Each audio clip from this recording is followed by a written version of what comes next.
మన ఛానల్ని మొదటిసారి చూస్తున్నట్టయితే సబ్స్క్రైబ్ చేసుకోండి. ఈరోజు మన స్టోరీ వచ్చేసి the dog and the bone.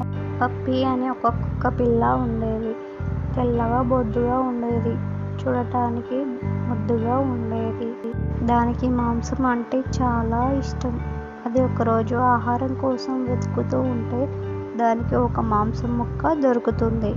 పప్పి చాలా సంతోషపడి ఆ మాంసం ముక్కను నోటితో పట్టుకొని పరుగులు పెట్టింది. ఎక్కడో ఒక దగ్గర ప్రశాంతంగా కూర్చొని తినొచ్చు అని అనుకుంది. అలా కొద్ది దూరం వెళ్ళాక దానికి మధ్యలో ఒక వంతెన ఎదురవుతుంది. ఆ వంతెన దాటుతుంటే తన నీడ స్వచ్ఛమైన నీటిలో కనపడింది. తనలాగే ఇంకో కుక్క ఉందని, తన దగ్గర నాకంటే ఇంకా పెద్ద మాంసం ముక్క ఉందని అనుకుంది.